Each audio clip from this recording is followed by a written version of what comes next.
Amen. Donc, je disais, le cinquième obstacle à l'unité de l'Église que nous devons enlever, c'est la méchanceté. Et c'est de ça qu'il me parlait, justement. Et je voudrais que nous puissions comprendre ce qui... La Bible dit, l'homme quittera son père et sa mère et s'attachera à sa femme et les deux deviendront une seule chair. Nous devons comprendre que nous devenons une seule chair avec ce à quoi nous nous associons. De la même manière que l'homme et la femme deviennent une seule chair, ce que nous laissons entrer finit tôt ou tard par faire corps avec nous. C'est pourquoi au verset 4, au chapitre 4 de Éphésiens, nous trouvons pour les mêmes versets, depuis le verset 30, n'attristez pas le Saint-Esprit de Dieu, par lequel vous avez été scellés pour le jour de la rédemption. Et le verset 31 dit que toute amertume, toute animosité, toute colère, toute clameur, toute calomnie, toute espèce de méchanceté disparaissent du milieu de vous. Soyez bons les uns envers les autres, compatissants, vous pardonnant réciproquement comme Dieu vous a pardonné en Christ. Amen. Des fois, les enfants de Dieu ne veulent pas se pardonner. Mais la Bible dit que toute amertume, animosité, colère, clameur, calomnie, ainsi que toute méchanceté, soit ôtée du milieu. Un enfant de Dieu ne peut pas rester là où demeurent ces choses. Il ne doit pas rester au milieu de ces choses. La Bible nous dit, soyez bons les uns vers les autres. Donc l'interdiction, c'est que nous devons ôter toute forme de méchanceté. La méchanceté prend plusieurs formes. L'amertume, l'animosité, la colère, les clameurs, les calomnies. Il y a une progression dans les termes. Quand vous regardez, vous voyez qu'il y a une progression. L'amertume conduit à l'animosité. L'animosité conduit à la colère. La colère va s'exprimer dans des clameurs. Et ces expressions vont se dégénérer par la calomnie ou des diffamations. Et Paul, l'apôtre Paul, il dit que la méchanceté dans toutes ses formes soit enlevée dans l'Église.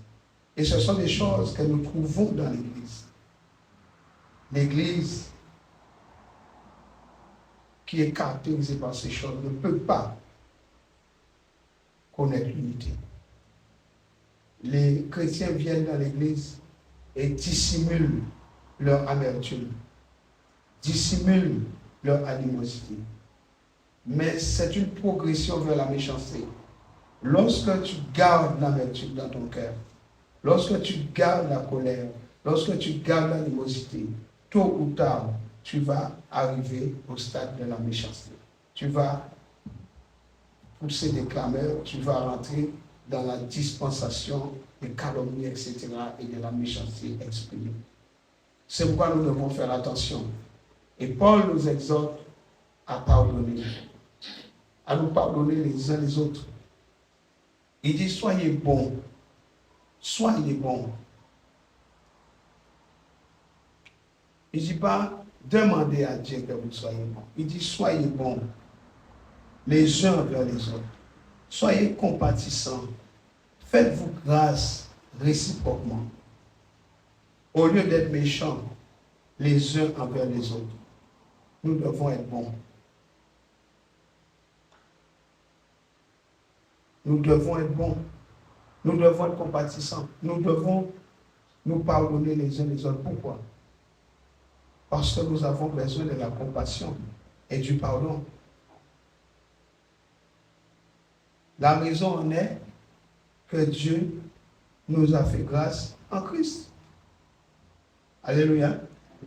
La raison pour laquelle nous devons agir ainsi, c'est que Dieu nous a fait grâce. Nous ne sommes pas meilleurs que quiconque. C'est une question de grâce. Il dit, comme Dieu vous a fait grâce en Christ. Ça, c'est la raison. Dieu était bon envers nous. Il a été bon envers nous. Dieu a été compatissant envers nous. Et il est compatissant envers nous. Dieu nous a pardonné et il nous pardonne. Dans Matthieu 18, versets 23 à 35, Jésus raconte la parabole d'un homme qui avait une dette qui valait le salaire de 192 307 ans. 10 000 talents. Un talent vaut 6 000 deniers. Un denier, c'était le salaire d'une journée. Donc 10 000 talents était donc le salaire de 60 millions de jours. Cet homme, il devait 192 307 ans. Si l'on travaillait 6 jours sur 7, il faudrait 192 308 ans pour gagner cette somme. Le roi lui a remis la dette. Mais ce serviteur a refusé de remettre la dette d'un compagnon qui lui devait 100 deniers. Le salaire de 100 jours, en comparaison avec 192 308 ans, cela n'est rien. 100 jours. Et pourtant, il ne voulait pas. Il l'a saisi par la gorge, il est tremblé. Vous voyez, l'énormité de notre péché contre Dieu est mesurée par la grandeur du Dieu que nous avons offensé. Tu peux noter ça. L'énormité de notre péché contre Dieu est mesurée par la grandeur de Dieu que nous avons offensé.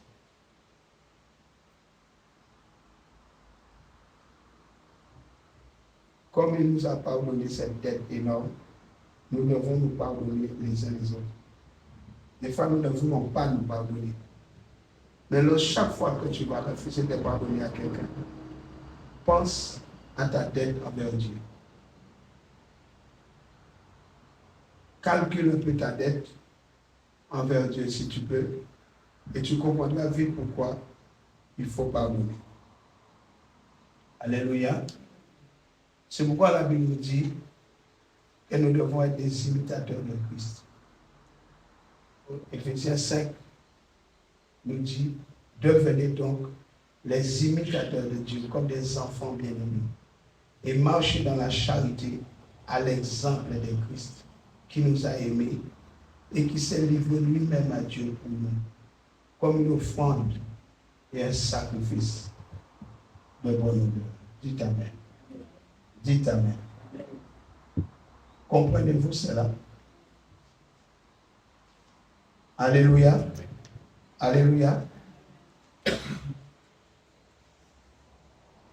Nous sommes appelés à imiter Dieu qui nous a pardonné notre dette.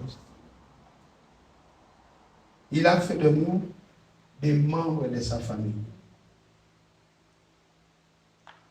Nous devons ressembler à notre Père. Nous devons marcher dans l'amour. L'amour ne ment pas. L'amour ne vole pas. L'amour ne couvre pas son irritation. L'amour ne blesse pas de sa langue. L'amour n'est pas méchant. Au contraire, nous devons aimer comme Christ nous a aimés.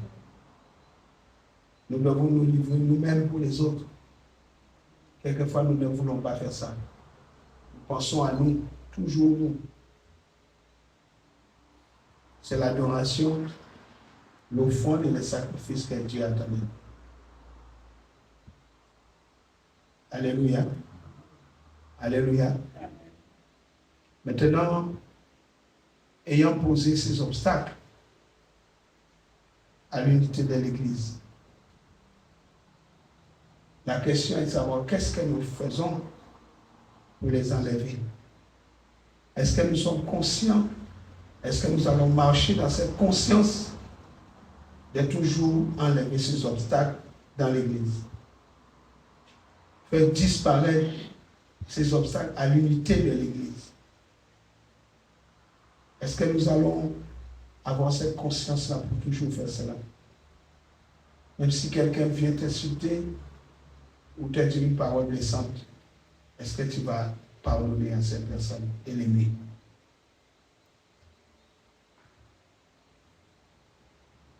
Si nous devons enlever les obstacles à l'unité, c'est que l'unité, c'est quelque chose que nous devons conserver. L'unité, c'est quelque chose qui est importante. La Bible dit dans Éphésiens 4 toujours, nous allons lire le chapitre 4, verset 1 à 3. Éphésiens.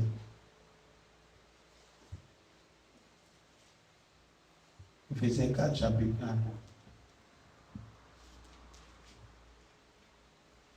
L'apôtre Paul dit, moi qui suis prisonnier à cause du Seigneur, je vous demande donc instamment de vous conduire d'une manière digne de l'appel qui vous a été adressé. Soyez toujours humbles, aimables et patients. Supportez-vous les uns les autres avec amour.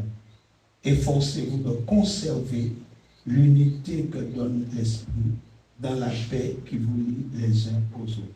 Amen. Amen.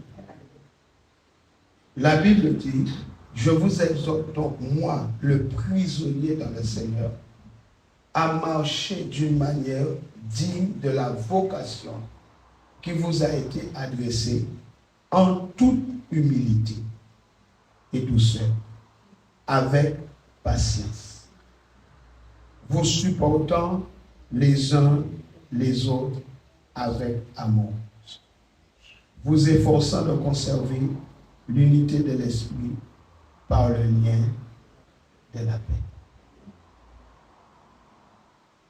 Quand on possède l'humilité, la douceur, la patience et l'amour indulgent, on ne peut pas faire autre chose que de conserver l'unité de l'esprit par le lien de la paix. Alléluia. Cette action, c'est comme avoir un zèle saint qui demande un engagement complet de notre part. Et Paul, l'apôtre Paul, il va dire à Timothée, efforce-toi de te présenter devant Dieu comme un homme éprouvé, un ouvrier qui n'a point à rougir, qui dispose droitement la parole de la vérité. De Timothée 2,15. Et si nous regardons Tite 3, 12 et 13, vous allez voir que la Bible parle de ce athée. Il dit, aie soin de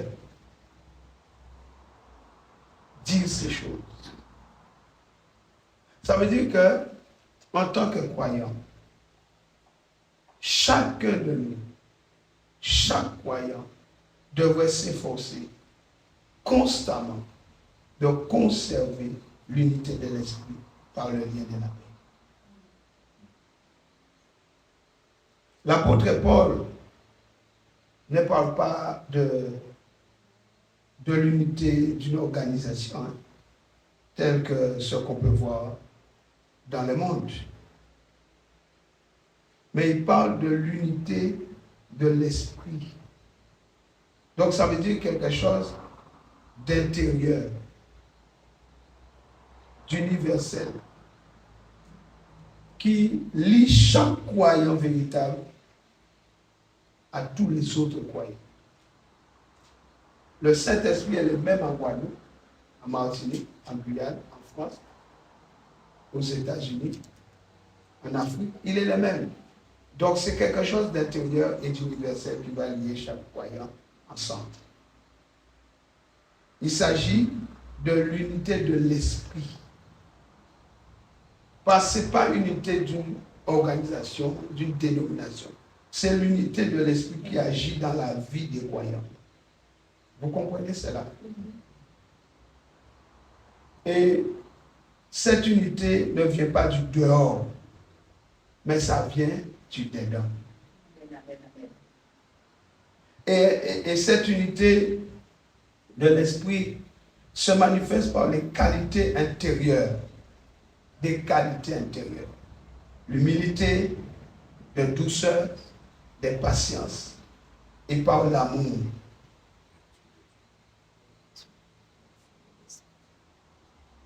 Ça, c'est la vertu numéro 1.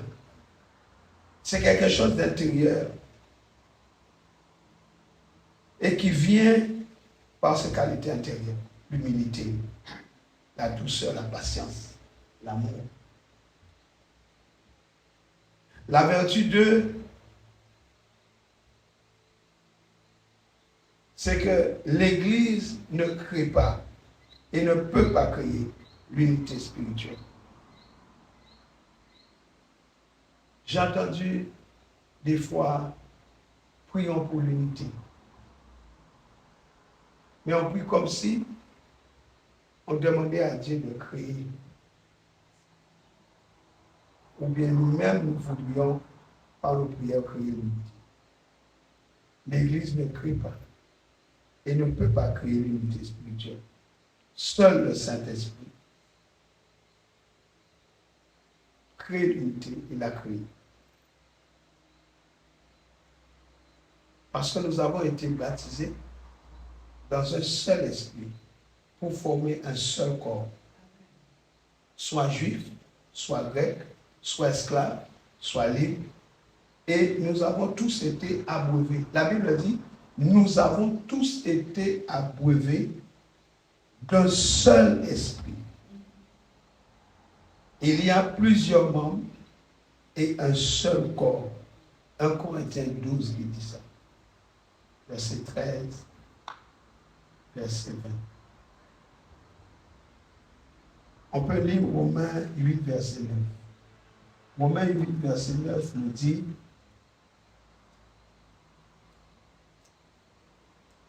vous, au contraire, vous n'êtes pas livrés à vous-même, mais vous dépendez de l'Esprit.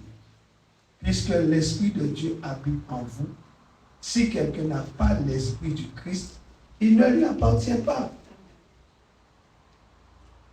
C'est pour cette unité de l'Esprit que Jésus a prié avec ferveur dans la chambre haute, peu de temps avant sa trahison et son arrestation. Ça, c'est la vertu numéro 3. C'est pour ça qu'il a prié.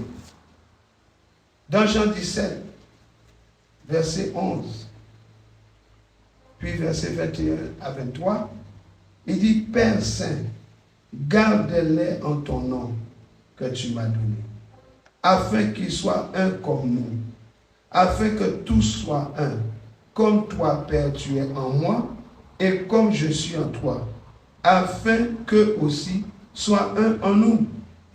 Je leur ai donné la gloire que tu m'as donnée, afin qu'ils soient un, comme nous sommes un, moi en eux et toi en moi, afin qu'ils soient parfaitement un.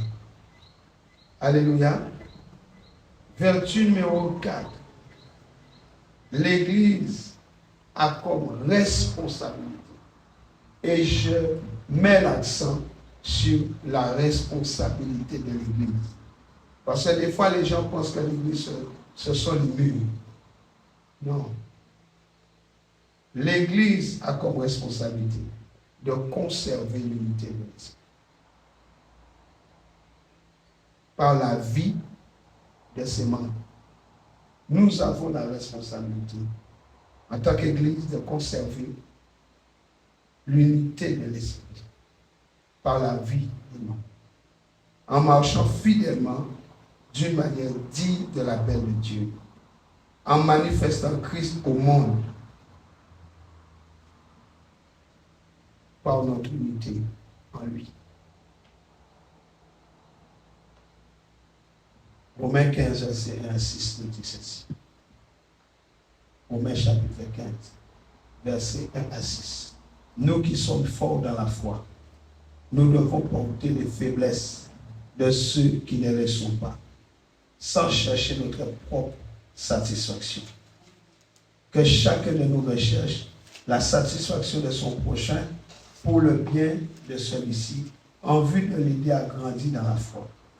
Car le Christ n'a pas cherché sa propre satisfaction, mais il a dit, comme le déclare l'Écriture, les insultes de ceux qui t'insultent sont retombées sur moi. Or, tout ce qui a été consigné autrefois dans l'Écriture l'a été pour nous instruire, afin que la patience et l'encouragement qu'apporte l'Écriture produisent en nous l'espérance. Que Dieu, source de toute patience et de tout réconfort, vous donne de vivre en plein accord les uns avec les autres, conformément à l'enseignement de Jésus-Christ. Ainsi, d'un même cœur et d'une seule voix, vous célébrerez la gloire du Dieu et Père de notre Seigneur Jésus-Christ. Amen. Alléluia. C'est très important de comprendre cela.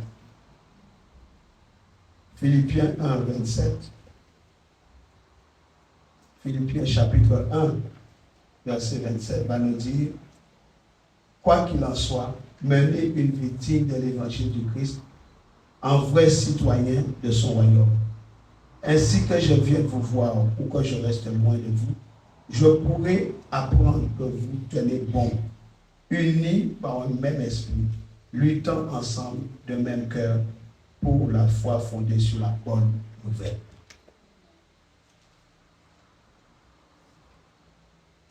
Le monde recherche continuellement l'unité qu'il n'arrive pas à trouver. On voit des lois, il y a des conférences, il y a des traités, il y a des accords, il y a des ententes qui sont signées, et pourtant, ils n'arrivent pas à créer l'unité ou la paix. Bien-aimés dans le Seigneur, il n'y a pas et il ne peut y avoir de paix pour les méchants. Ésaïe 48, 22 nous dit, Ésaïe 48, 22, il n'y a pas et il ne peut y avoir de paix pour les méchants. Ésaïe 48, verset 22 nous dit, mais, a dit l'Éternel, il n'y a pas de paix pour les méchants. C'est marqué. Tant que les mois, écrivez bien ceci, tant que les mois occupent le centre, tant que l'homme se préoccupe principalement de ses sentiments, de son prestige et de ses droits personnels, il ne peut y avoir d'unité.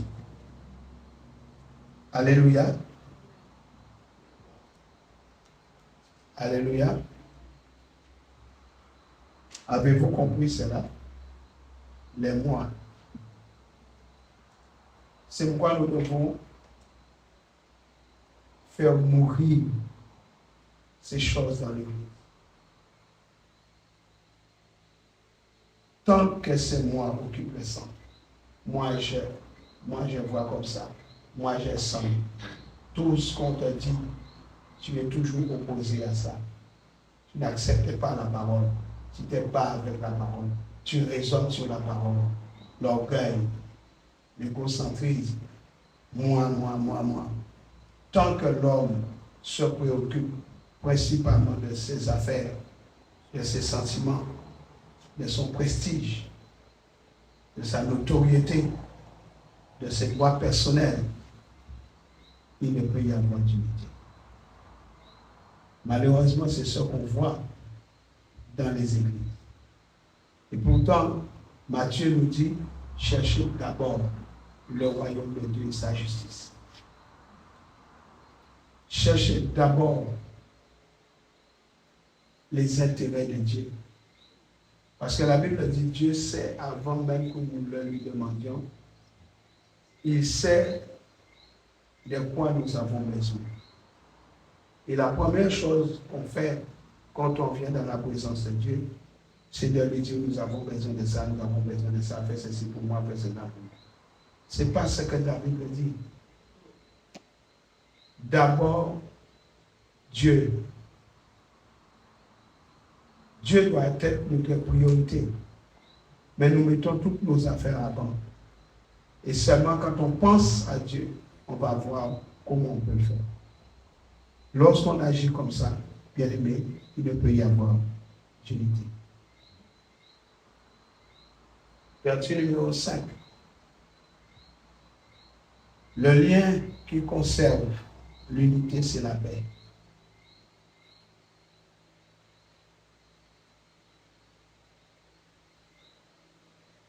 Et la paix, c'est cette attache spirituelle.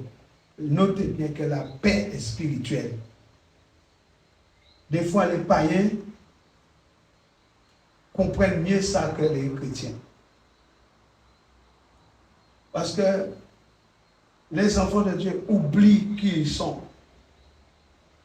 et cherchent la paix dans le monde. La paix, c'est une attache spirituelle qui entoure le saint peuple de Dieu et qui le garde uni. La paix nous garde unis. Le lien qui conserve l'unité, c'est la paix. C'est le lien que l'apôtre Paul décrit aux Philippiens comme un même sentiment. L'apôtre Paul dit dans Philippiens 2:2, un même sentiment, un même cœur, une même âme, une même pensée. Quand est-ce que dans l'Église, nous allons avoir un même sentiment, un même amour, une même âme, une même pensée? Quand? Derrière le lien de la paix, évidemment, il y a l'amour. Quand on lit Galates 5:22, on trouve quoi? L'amour, la paix, la joie. Et chaque élément, chaque facette qui vient après, s'imbrique. L'amour, la paix est imbriquée dans l'amour, la joie est imbriquée dans la paix, qui est lui-même, elle-même imbriquée dans l'amour, etc. Donc, derrière le lien de la paix, il y a l'amour. Et dans sa lettre aux Colossiens, l'apôtre Paul appelle ça le lien de la perfection. Colossiens 3:14. On peut le lire. Colossiens 3:14. Il appelle ça le lien de la perfection. Il dit, par-dessus tout cela, revêtez-vous de l'amour qui est le lien par excellence, qui est le lien de la perfection. Il dit par-dessus tout cela. Alléluia.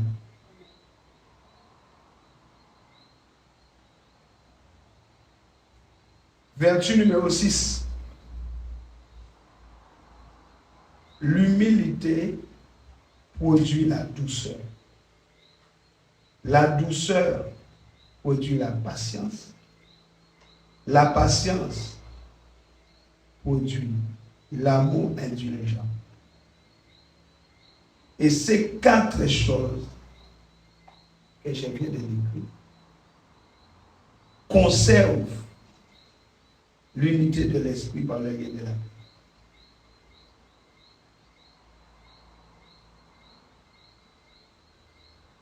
Alléluia. Autrement dit, ces vertus et l'unité surnaturelle qu'elles manifestent forment le témoignage le plus puissant qui n'ait jamais été donné à l'Église. Vertu numéro 7. Aucun programme, aucune méthode, peu importe avec quel soin ces programmes et ces méthodes peuvent être conçus et appliqués. Aucun programme, aucune méthode ne peuvent ouvrir une porte à l'évangile comme peuvent le faire les croyants lorsqu'ils sont véritablement humbles, doux, patients, indulgents dans l'amour et qu'ils démontrent l'unité paisible du Saint-Esprit. Aucun programme ne peut remplacer ça. Lorsqu'un chrétien marche dans ces 4 choses, il peut ouvrir les portes à l'évangile. Ce qu'aucun programme ni méthode ne pourront faire. Alléluia. Alléluia. Alléluia. Est-ce que nous sommes ensemble? Nous allons lire Éphésiens 3, verset 14 à 15. Éphésiens chapitre 3.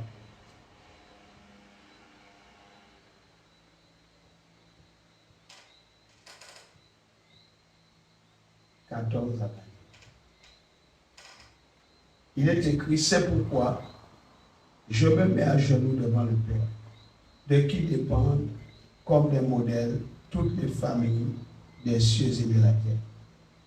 Je lui demande qu'il vous accorde à la mesure de ses glorieuses richesses d'être fortifié avec puissance par son esprit dans votre être intérieur. Que le Christ habite dans votre cœur par la foi, enraciné solidement fondé dans l'amour. Vous serez ainsi à même de comprendre avec tous ceux qui appartiennent à Dieu combien l'amour du Christ est large, long, élevé et profond. Oui, vous serez à même de connaître cet amour qui surpasse tout ce qu'on peut en connaître et vous serez ainsi remplis de toute la plénitude de Dieu. À celui qui, par la puissance qui agit en nous, peut réaliser infiniment au-delà de ce que nous demandons ou même pensons. À lui soit la gloire dans l'Église et en Jésus-Christ pour toutes les générations et pour l'éternité. Et nous disons Amen. Amen. Bien-aimés, l'apôtre Paul parle d'un secret qui concerne le Christ. Il parle d'un secret qui concerne le Christ. Et nous devons, nous aussi, saisir ces secrets. Parce que c'est pour nous. Alléluia. Nous devons saisir ces secrets-là. Parce que c'est pour nous qu'il l'a reçu. Et ce secret est composé de 3 dimensions. La première dimension, c'est par les moyens de la bonne nouvelle. Par les moyens de la bonne nouvelle, la parole, l'évangile de Jésus-Christ. Nous qui étions des païens, des non-juifs, nous sommes destinés aujourd'hui à recevoir avec les Juifs les biens que Dieu réserve à son peuple.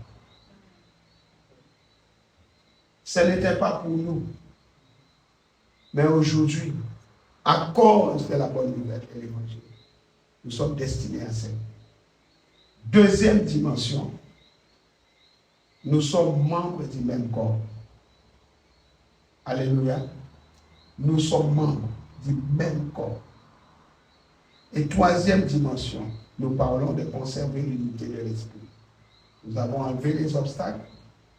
Maintenant, nous parlons de la conservation de l'unité de l'esprit. Comment conserver l'unité quand on a enlevé les obstacles à l'unité? C'est pour le frère qui vient d'arriver. Et troisième dimension, nous bénéficions, nous aussi, des promesses que Dieu a faites en Jésus-Christ. Alléluia. Et ces choses qui étaient cachés, qui concernent le Christ. Ces choses considérées comme un secret nous a été révélées. Aujourd'hui, un chrétien, il doit savoir que lorsqu'il reçoit l'évangile de la bonne nouvelle, il doit savoir que cela ne lui était pas réservé. Donc, notre attitude doit changer vis-à-vis de la parole. L'évangile, ce n'est pas quelque chose que tu écoutes comme ça. Quand tu écoutes l'évangile qui est la parole de Christ, c'est ta vie qui est entre tes mains. Il ne faut pas jouer avec ta vie. Puisque c'est la bonne nouvelle. L'évangile est une puissance pour le salut de quiconque croit. Ce secret-là nous a été révélé. Et aujourd'hui, nous sommes membres du même corps. Et nous partageons, nous bénéficions aussi des mêmes promesses. Tu es autant béni qu'un juif. Mais c'est que tu ne le sais pas et que tu as choisi de mener une vie de pauvreté. C'est une question d'état d'esprit. Tu as beau enseigner les enfants de Dieu sur les principes financiers pour pouvoir les amener à une vie d'excellence, mais ils ne quittent pas leur médiocrité. Ils ne quittent pas leur bassesse. Parce qu'ils ont fait corps avec cette saleté. L'eau prend la forme de la bouteille. Peu importe la forme que vous allez mettre, dès que vous versez de l'eau dedans, si la forme est carrée, l'eau sera carrée. Mais l'eau en elle-même n'a pas de forme. Elle ne fait que suivre la forme dans laquelle on la place. Les chrétiens doivent se laisser déformer pour se conformer à l'évangile. La Bible nous dit de ne pas nous conformer à ce monde. Nous ne devons pas parler le langage de ce monde. Nous ne devons pas penser comme le monde. Mais beaucoup d'enfants de Dieu refusent de penser comme le royaume. Ils sont ancrés dans leur système de fonctionnement. Tu peux prêcher tout ce que tu veux. Il ne faut pas changer. Parce qu'ils refusent de changer. C'est un état d'esprit, la pauvreté. Jésus nous a libérés de la malédiction de la pauvreté. Et j'ai compris une chose, je réfléchissais, je disais, Seigneur, tu es merveilleux. La Bible dit, lorsque Jésus parle de guérison des maladies, il parle des infirmités. Nous devons chasser l'esprit d'infirmité. Parce que c'est cet esprit-là qui amène toutes les maladies. Parce que si on chasse la maladie, on garde l'esprit d'infirmité, mais c'est lui qui distribue les maladies comme des bonbons. Vous comprenez ça? Or, la Bible dit quoi? Jésus nous a libérés de la pauvreté et des infirmités. Il a traité tout ça. Mais si tu vis une vie d'esclave, eh bien, ta vie sera une vie d'esclave. Donc voilà pourquoi nous devons connaître ces trois choses qui font partie du secret qui concerne le Christ. Cela a été révélé pour que nous puissions être remplis de toute la richesse de Dieu. Nous devons connaître l'amour du Christ. Je vous en supplie, notez ça, ce qu'il veut dire. Pour que nous puissions être remplis de toute la richesse de Dieu, nous devons connaître l'amour du Christ. Il faut connaître cet amour. Et cet amour est composé de 4 piliers ou encore 4 colonnes. 4 piliers ou 4 colonnes. Pilier 1, la longueur. Pilier 2, pilier 1, la largeur. 2, la longueur. 3, sa hauteur. 4, sa profondeur. L'amour a une largeur, une longueur, une hauteur, une profondeur. Beaucoup de gens parlent de l'amour sans savoir ce que c'est. Et quand vous allez prendre le temps, vous allez réfléchir, quel objet qui a une longueur, une largeur, une hauteur, une profondeur. Ça ressemble à un cube.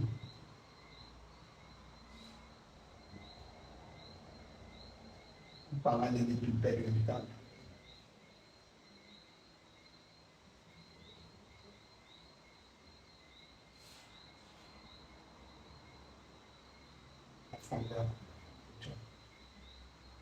Quatre piliers. Nous devons être enracinés. C'est ce que nous dit la Bible. Nous devons être enracinés et solidement établis dans l'amour du Christ. Si nous voulons être capables de comprendre avec les frères et sœurs ces quatre piliers qui sont importants pour la vie ou notre vie chrétienne, nous devons être enracinés. Tu dois développer des racines dedans.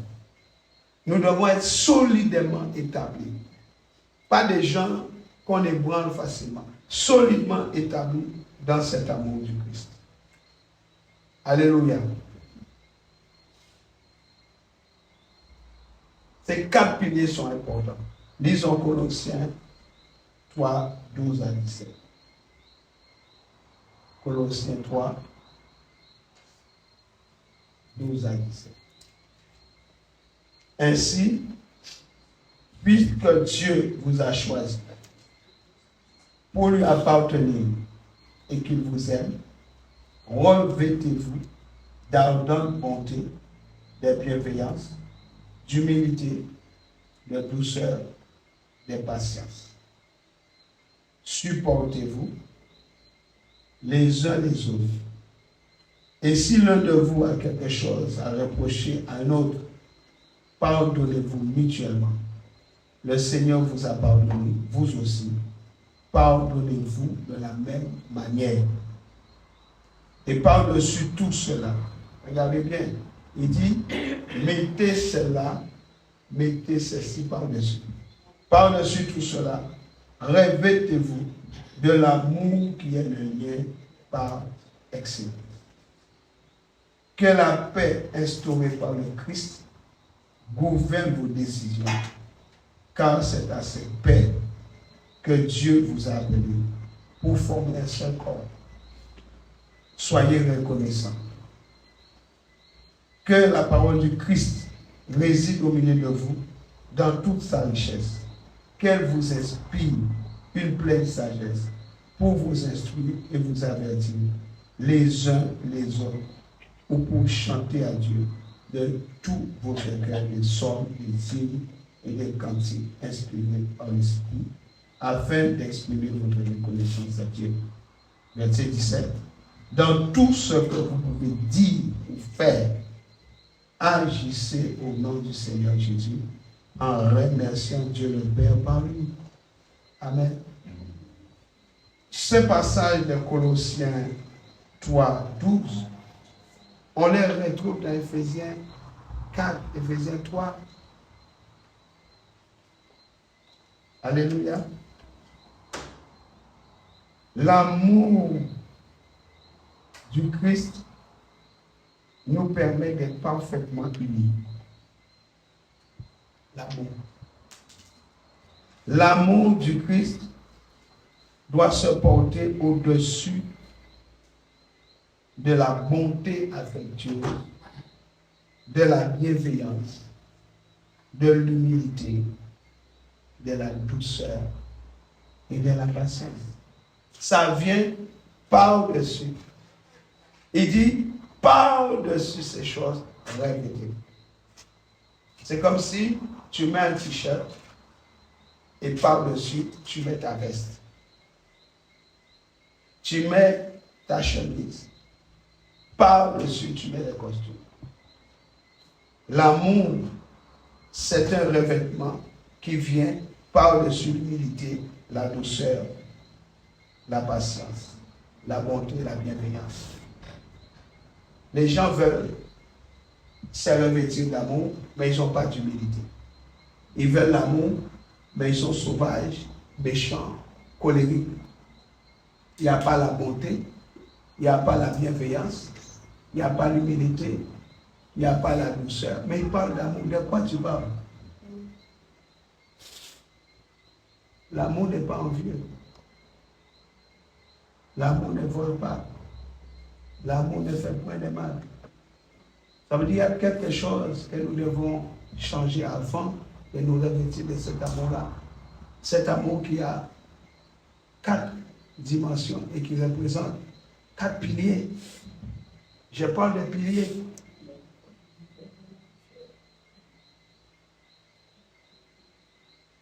Sous ces éléments, j'ai dit l'humilité, la douceur, la patience, l'amour, il ne peut y avoir de conservation. Sans ça, pas de possibilité de conserver l'unité de l'esprit par le bien de l'âme. Vous m'entendez? Si il n'y a pas d'humilité, il n'y a pas douceur, il n'y a pas patience, il n'y a pas amour, il n'est pas possible de conserver l'unité de l'esprit par le lien de la paix. Parce que le Saint-Esprit, il est Dieu. Dieu est amour. Si le Saint-Esprit est Dieu, il est aussi amour. Et le fruit de l'Esprit, c'est l'amour, la paix, la joie. Donc, si le Saint-Esprit, qui doit réaliser les liens de la paix en nous, il va voir si tu as de quoi lui permettre de le faire. Et pour le faire, il faut l'humilité. L'humilité précède la gloire. La bonté, la bienveillance, la douceur, la patience. C'est pourquoi la Bible dit que nous devons nous efforcer d'ajouter ces choses à notre foi. Parce que c'est ce qui va nous permettre de faire toute la différence. Alléluia. Relisons Colossiens 3,15. Colossiens 3,15 nous dit que la paix instaurée par le Christ gouverne vos décisions. Lis avec moi toi-même. Qu'est-ce qui gouverne nos décisions? Qu'est-ce qui gouverne tes décisions? Vous prenez des décisions, mais vous ne tenez pas compte de la paix. Vous prenez des décisions. Vous sentez qu'à l'intérieur de vous, vous n'êtes pas tranquille, vous ne le faites pas même. La Bible dit que la paix de Christ à laquelle vous avez été appelés pour former un seul corps règne dans vos cœurs et soyez reconnaissants.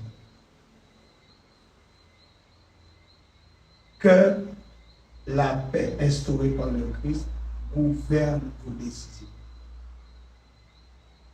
Car c'est à cette paix que Dieu vous a appelé pour former ce corps.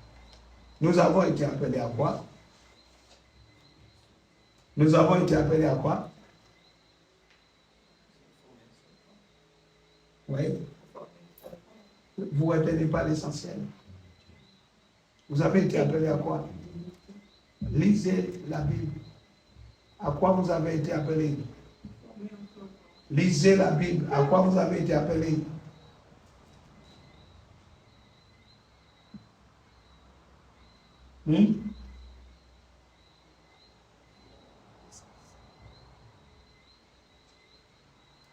Lisez bien. La Bible dit, car c'est à cette paix que Dieu vous a appelés. Il faut bien lire, hein? Oui. une petite erreur d'incompréhension peut vous amener très loin. Vous avez été appelé à la paix. Nous parlons de conserver quoi? Nous parlons de conserver quoi? Il faut parler bien, hein? J'ai entendu conserver la paix. J'ai dit, le titre, c'est quoi? Comment conserver l'unité de l'esprit. Et j'ai dit conserver l'unité de l'esprit par le lien de la paix. Et nous avons été appelés à quoi?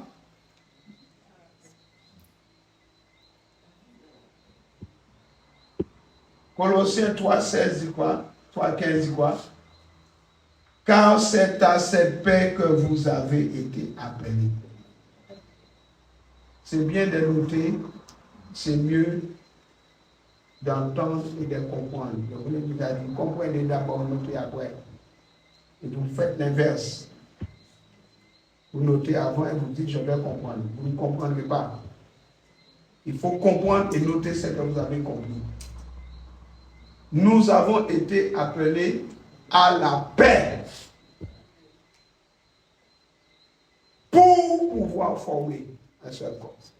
Tu ne peux pas former le corps sans paix. Et quand vous dites, nous avons été appelés à former un seul corps, ce n'est pas vrai. C'est à la paix que tu as été appelé. Et cette paix-là, c'est dans le but de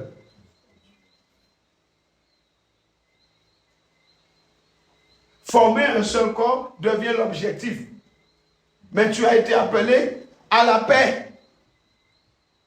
C'est très important. Parce que si vous ne comprenez pas ça, tout le reste, vous foirez tout le reste. Alléluia. Et c'est pourquoi j'ai dit qu'il ne peut y avoir de conservation de l'unité de l'esprit par le lien de la paix sans ces éléments. Unité, douceur, patience, amour. Parce que la Bible dit que ça doit venir, ce que nous allons mettre doit venir dessus. Le verset dit, revêtez-vous. Il dit, et par-dessus tout cela, revêtez l'amour. L'amour vient par-dessus, mais si tu ne l'as pas. Quand tu prends l'amour, tu mets l'amour, tu couvres. Mais qu'est-ce qu'il y a au-dessus? Qu'est-ce qu'il y a en dessous? En dessous, il y a l'animosité. En dessous, il y a la colère. Et vous appelez ça quoi? Vous croyez que vous pouvez prendre l'amour de Dieu et couvrir l'animosité, couvrir la paresse, la colère? Mais non, ce n'est pas possible. Il ne pourra jamais y avoir d'unité dans ce sens-là. L'unité, c'est l'unité de l'esprit. Et c'est par le lien de la paix. L'amour, c'est le lien de la perfection. Alléluia. Tous les croyants ont été appelés à la paix. Ne l'oubliez pas. Si je vous demande ça demain, faites attention. Nous avons dit que l'amour du Christ repose sur 4 piliers. Le premier pilier, c'est quoi? Nous avons parlé de la largeur, la longueur, la hauteur et la profondeur. Cet amour qui repose sur 4 piliers, le premier pilier s'appelle la passion.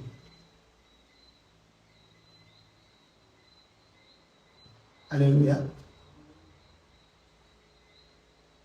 Si nous voulons connaître pleinement cet amour de Christ, nous devons voir s'exprimer dans nos vies ces 4 dimensions. 1. La passion. La passion, ça veut dire qu'il est possible que l'amour se manifeste.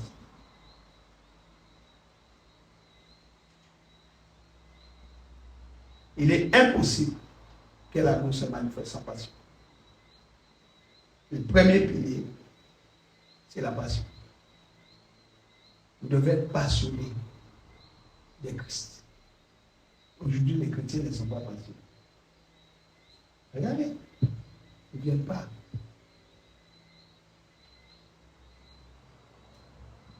On est en présentiel. Mais certains sont en distanciel.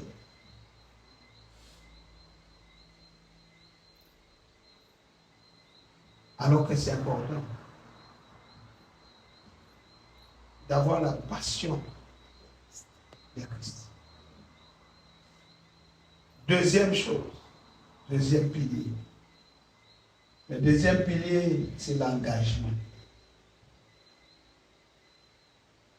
L'engagement, c'est la capacité de rester, de demeurer ferme.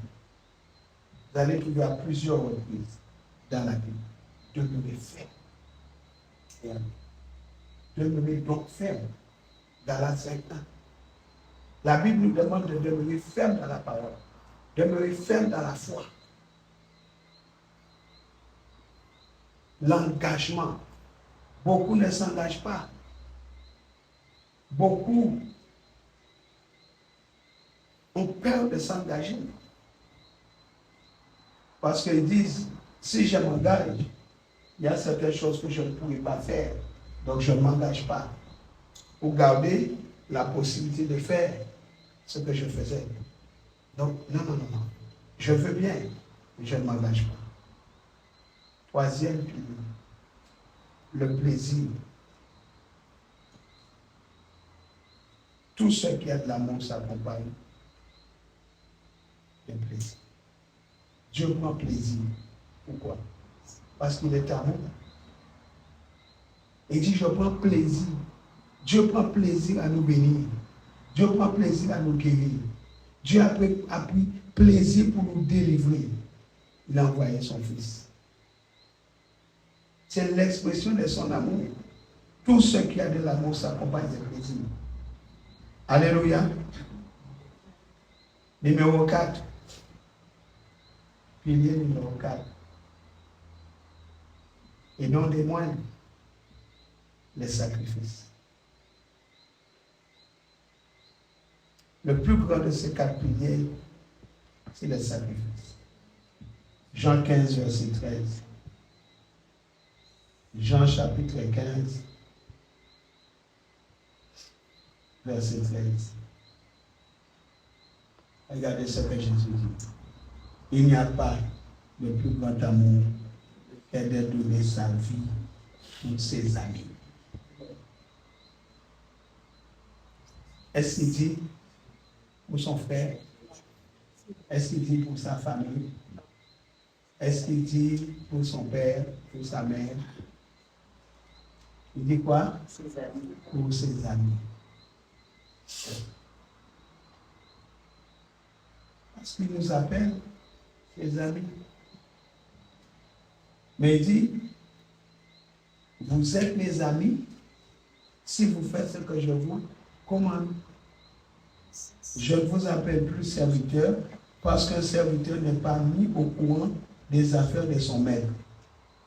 Je vous appelle mes amis parce que je vous ai fait part de tout ce que j'ai appris de mon Père. L'ami connaît l'intimité. C'est pourquoi n'importe qui ne peut pas être votre ami. Parce que quelqu'un qui ne peut pas garder votre intimité ne peut pas être votre ami. S'il ne publie pas autour votre vie et vous l'appelez ami,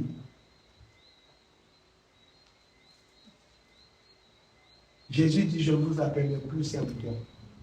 Parce que le serviteur ne sait pas ce que fait son maître. Le serviteur a un service. Mais l'ami, il connaît. N'ayez pas tout le monde comme ami. Et je l'ai dit, mais vous ne comprenez pas quand même.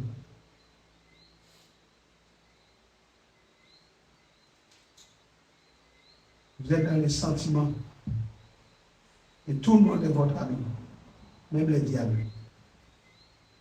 Parce que quand vous luttez contre un frère, quand vous dites du mal sur votre frère ou votre soeur, vous êtes l'ami du diable. Parce que vous faites exactement ce qu'il veut que vous fassiez.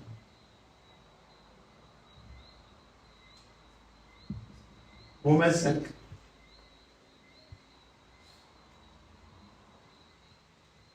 Verset 6 à 8. En effet, au moment fixé par Dieu, alors que nous étions encore sans force, le Christ est mort pour les pécheurs.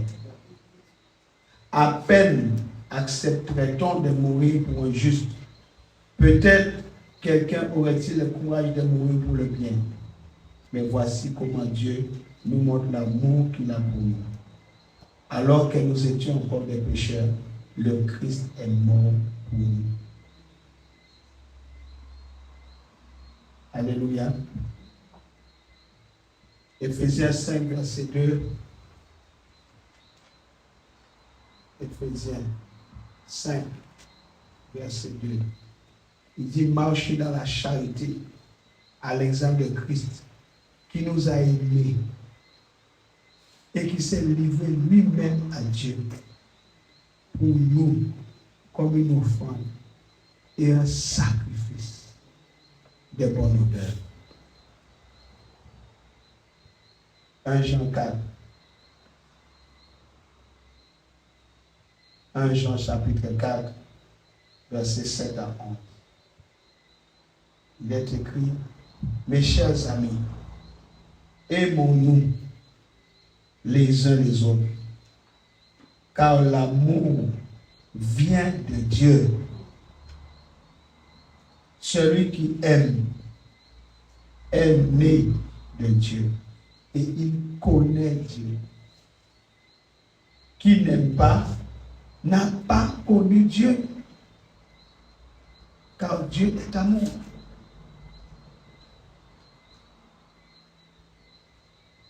Voici comment Dieu a démontré qu'il nous aime. Écoutez, comment il a démontré ça?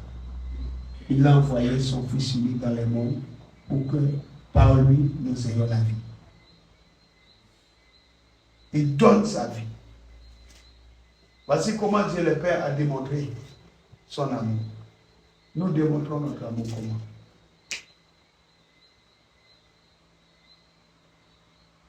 Quand tu dis mon frère, je t'aime, tu démontres ton amour comment? Ma soeur, je t'aime, tu démontres ton amour comment? Les chrétiens passent du temps à être méfiants les uns des autres. Les chrétiens passent le temps à s'insulter, à se critiquer, à se faire du mal. Et nous disons que nous sommes les enfants de Dieu. Regardez le verset 10. Voici en quoi consiste l'amour. Ce n'est pas nous qui avons aimé Dieu, mais c'est lui qui nous a aimés. Aussi a-t-il envoyé son Fils pour apaiser la colère de Dieu contre nous en souffrant pour nous, pour nos péchés. Sacrifice. Il s'est donné. Verset 11. Mes chers amis, puisque Dieu nous a tant aimés, nous devons nous aussi nous aimer les uns les autres. Est-ce que tu vas aimer ton frère? Avec quel frère, avec quelle soeur tu as un problème aujourd'hui?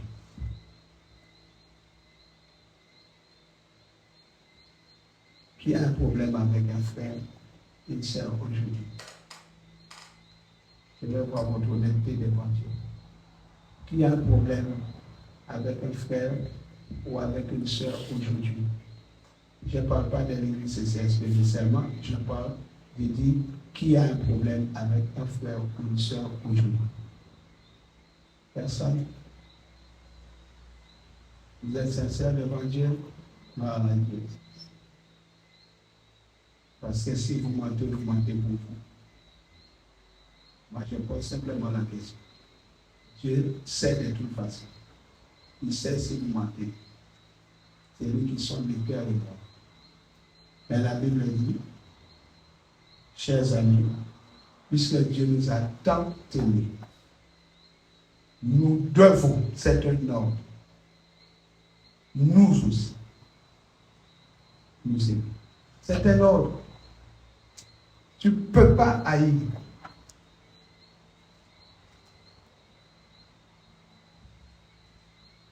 Tu ne peux pas haïr. Parce qu'il dit, nous devons nous aimer les uns les autres. Tu peux ne pas être d'accord avec quelqu'un, mais tu dois l'aimer. Sommes-nous ensemble?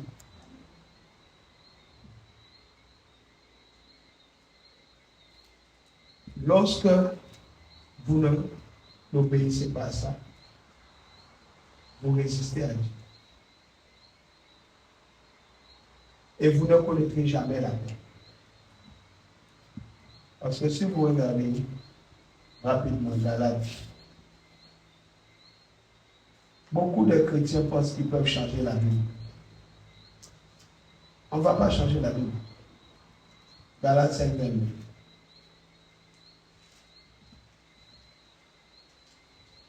Si nous ne nous soumettons pas à la parole de Dieu, une telle personne qui ne se soumet pas à la parole de Dieu ne connaîtra jamais la paix. Galates 5, 22 dit le fruit de l'esprit. Mais c'est quel esprit?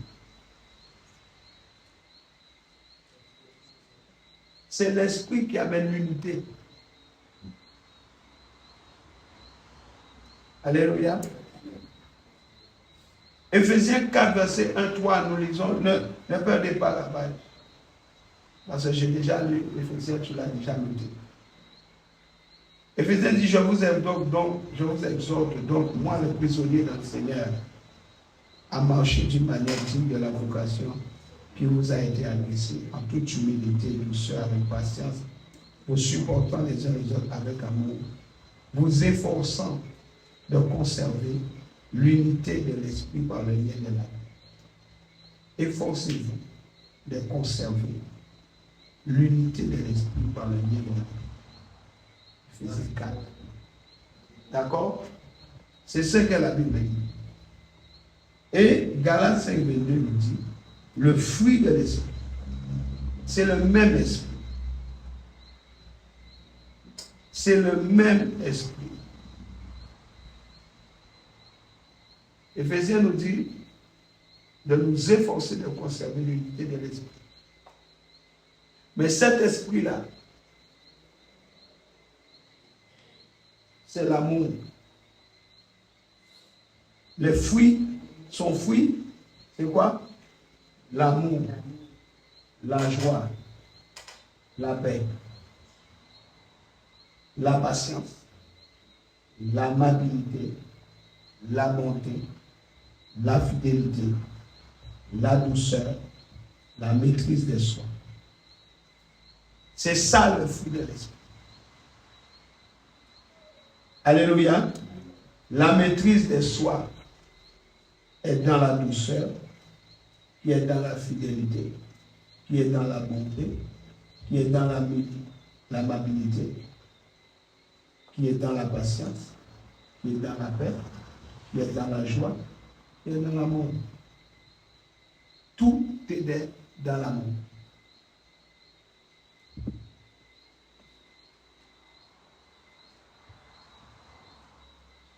Tout est dans l'amour. Dieu est amour. Son fruit, c'est amour. Et quand tu ouvres les fruits, tu vois plusieurs niveaux de la chair jusqu'à la graine. Tu comprends cette idée?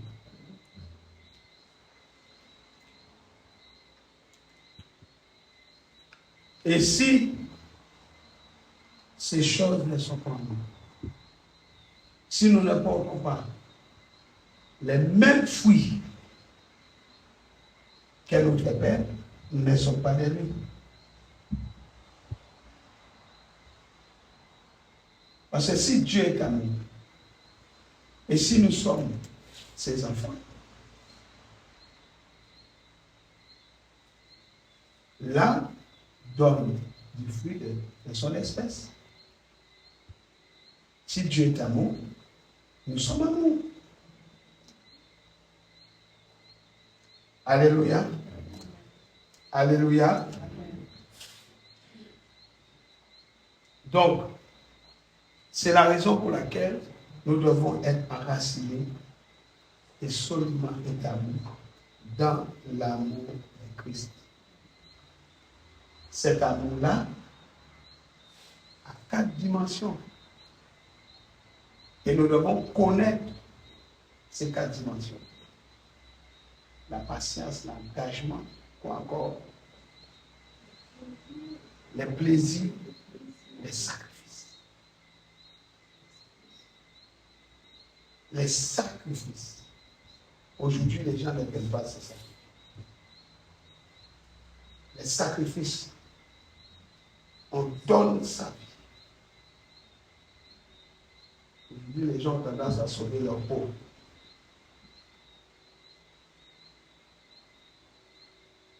On a du mal à comprendre la notion de sacrifice. Est-ce que vous vous rendez compte? Dieu dit à Abraham, donne-moi ton fils. Le seul que tu aimes, Isaac, donne-moi.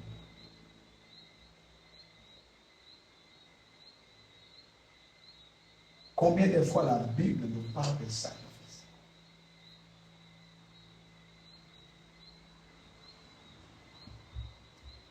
Mais nous ne comprenons pas cette dimension. Et nous passons à côté de beaucoup de choses. Rappelez-vous, il est question de conserver.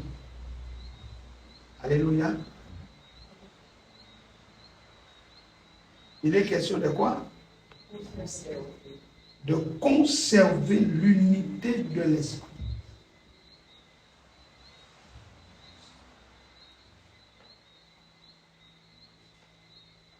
Et nous devons, j'ai dit, constamment nous efforcer de conserver l'unité de l'esprit par le lien de la paix. Par le lien de la paix.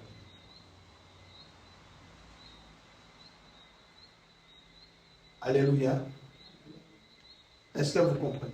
La Bible dit, regardez bien, l'apôtre Paul dit s'efforcer. Pourquoi il dit s'efforcer? Hein? Pourquoi il dit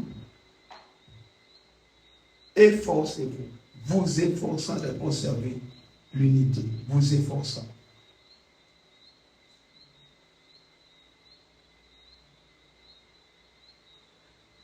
Il y a 2 verbes importants. S'efforcer et conserver. Si la Bible dit conserver, ça veut dire que ça ne vient pas de vous.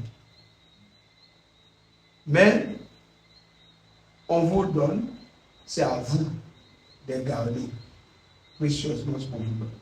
Donc c'est la loi de la conservation. Et l'autre loi, il dit, vous efforçant. C'est la loi de l'effort. Efforcez-vous. Est-ce que c'est bien précisé? Oui. Parce que l'unité de l'esprit agit dans la vie d'un point. Le Saint-Esprit, c'est l'esprit d'unité. Tu ne peux pas avoir l'esprit d'unité en toi pour mener une vie de division et de désordre. Ça ne colle pas.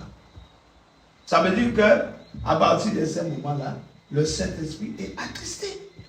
Et nous attristons tout le temps le Saint-Esprit par notre comportement. Oh Saint-Esprit, aide-moi. Saint-Esprit, guéris-moi. Saint-Esprit, bénis-moi. Mais tu vis dans la division. C'est se moquer de Dieu. Parce que le Saint-Esprit, c'est l'esprit d'unité.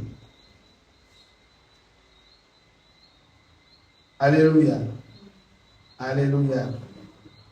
Et l'Église, vous et moi, nous avons la responsabilité de conserver l'unité de l'esprit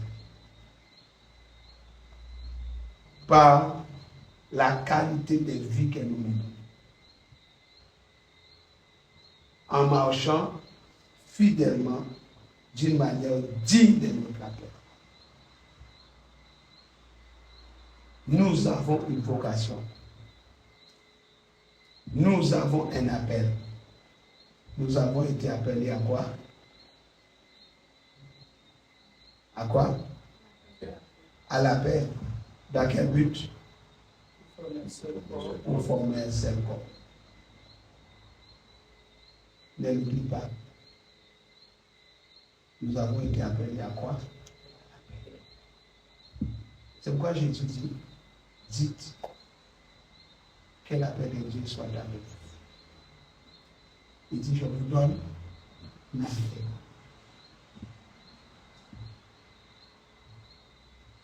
Mais il n'y a pas de paix, il n'y aura pas de paix pour les méchants.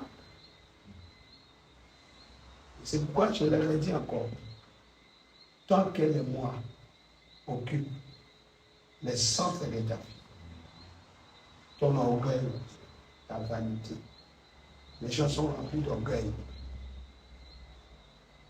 Tant que c'est le moi qui occupe ta vie, tu ne veux pas te soumettre, tu ne veux pas plier. Il n'y a pas de problème. Ne plie pas. Dieu saura te faire plier. Parce qu'il arrive à plier l'acier. Tant que c'est le moi qui occupe le centre de nos vies, tant que nous nous préoccupons de nos propres affaires. Jésus a dit quoi? Ne savez-vous pas que je suis venu pour m'occuper des affaires de mon Père? Tant que nous allons mettre Dieu de côté pour nous occuper de nos affaires personnelles, de notre prestige, comme je l'ai dit, pour défendre tout le temps nos droits personnels, je dis, il n'y aura pas d'unité. Vous entendez? Cherchez d'abord le royaume de Dieu et sa justice. Et toutes choses vous seront données par Dieu. Dieu est amour. Il sait avant même que nous le lui demandions tout ce dont nous avons besoin. Il dit, ne prête pas le regard sur ce que tu as besoin, puisque je le sais. Et ce que je veux que tu fasses, c'est que quoi? Tu cherches mon royaume. Allons dans Matthieu, je vais te montrer.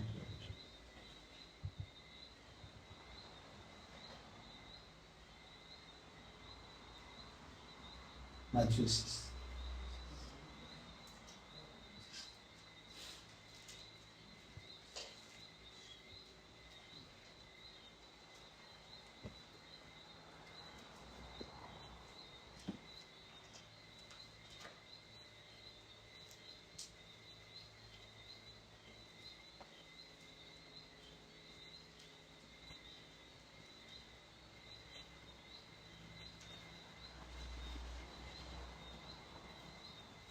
Matthieu 6, 33.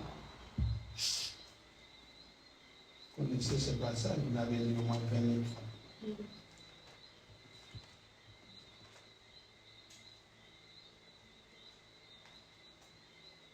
Je prends plusieurs versions en même temps pour pouvoir comparer. Matthieu 6, 33. Cherchez premièrement le royaume et la justice de Dieu. Et toutes ces choses vous seront données par-dessus. Alléluia. Ma version Sommer dit, faites donc du règne de Dieu et de ce qui est juste à ses yeux, votre préoccupation. Votre préoccupation première. Et toutes ces choses vous seront données en plus. Le verset 32 dit, toutes ces choses, les païens s'en préoccupent sans cesse. Mais votre Père qui est aux cieux sait que vous en avez besoin. Donc, lorsque vous cherchez toutes ces choses, vous avez un comportement des païens. Et il y a des chrétiens païens. Les chrétiens païens, ce sont les chrétiens qui portent les noms des chrétiens mais qui cherchent toutes ces choses. Ce sont les chrétiens qui portent les noms des chrétiens, mais le règne de Dieu n'est pas leur préoccupation première, ni sa justice. Ça, ce n'est pas leur problème. Moi, je veux seulement que Dieu me bénisse. Je veux seulement qu'il me donne un travail. Ces histoires de règne de Jésus, tout ça là, ça ne m'intéresse pas, mon frère. Je veux seulement que tu pries pour moi, pasteur, et que je sois béni. C'est tout. Je veux seulement que tu pries pour moi, que ma fille qui est partie dans la maison, ou mon fils qui est dans l'alcool sorte de l'alcool, ou bien que je trouve un travail, ou que je me marie. C'est tout. Fais ça pour moi, et ciao, bye bye. Le règne, ça ne m'intéresse pas. Mais la Bible dit, toutes ces choses, verset 32, ce sont les païens qui font ça. Alléluia. Alléluia. Et moi j'aime bien, parce que Jésus dit, à partir du verset 5, lorsque vous priez. Donc, il y a quelque chose que nous devons retenir au sujet de la prière. Il n'a pas dit si vous priez. Il dit quoi? Lorsque, ça veut dire que vous devez prier. Nous devons prier. Quand vous priez. Il dit quoi? N'imitez pas ces hypocrites qui aiment à faire leur prière debout dans les synagogues et à l'angle des rues.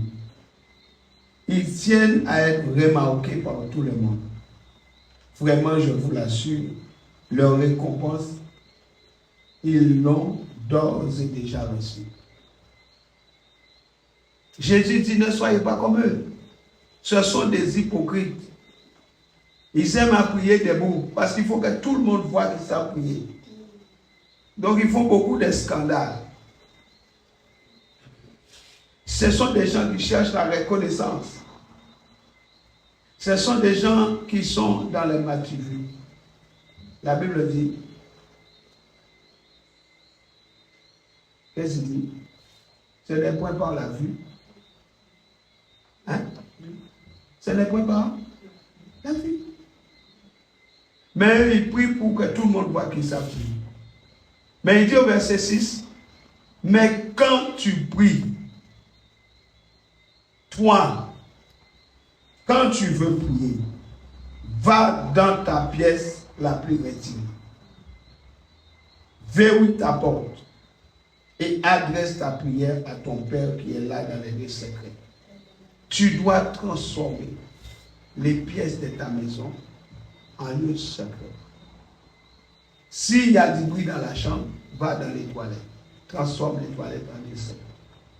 S'il y a du bruit dans les toilettes, va dans les salons. S'il y a du bruit dans les salons, va dans la chambre à l'étage. S'il y a du bruit dans la chambre à l'étage, va au grenier. Mais transforme une pièce de ta maison en lieu secret. Un lieu où tu peux parler à ton Dieu. Il dit, ferme ta porte et prie. Prie qui? Ton Père. Qui est là. Il dit, il est là. Chaque fois que vous rentrez dans un lieu secret, il vous a précédé. Il dit, il voit dans les secrets éternellement. Verset 7. Dans vos prières, ne rabâchez pas des tas de paroles inutiles.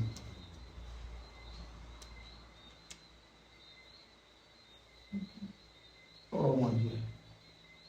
Ne rabâchez pas des tas de paroles à la manière des païens. Les gens s'imaginent qu'à force des paroles, Dieu va les entendre. Mais les paroles inutiles,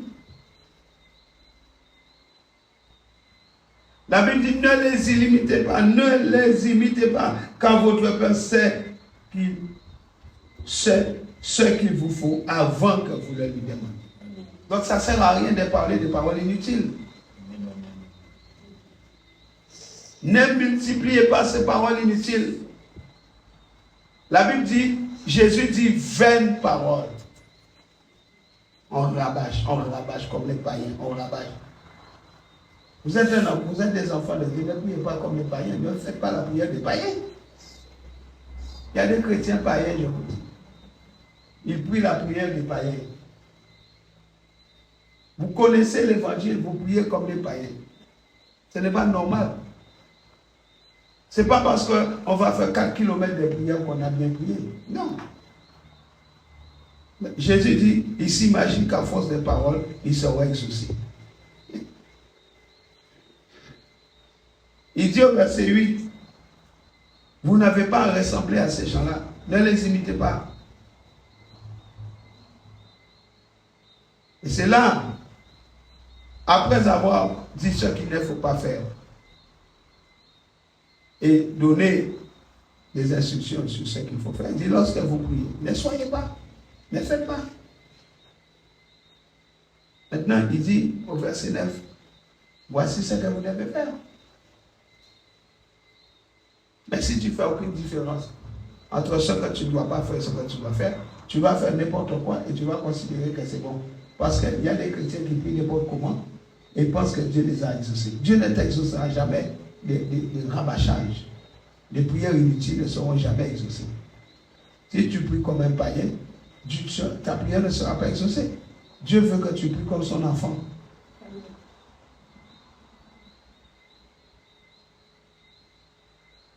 Si mon fils, dans sa tête, ne se considère pas comme étant mon fils, je peux tout mettre dans mon réfrigérateur, il ne va jamais le prendre. Parce que dans sa tête, il est convaincu qu'il n'est pas mon fils. Donc il va se comporter comme un voyageur.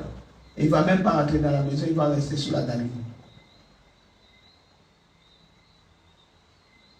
S'il est mon fils, il est chez lui.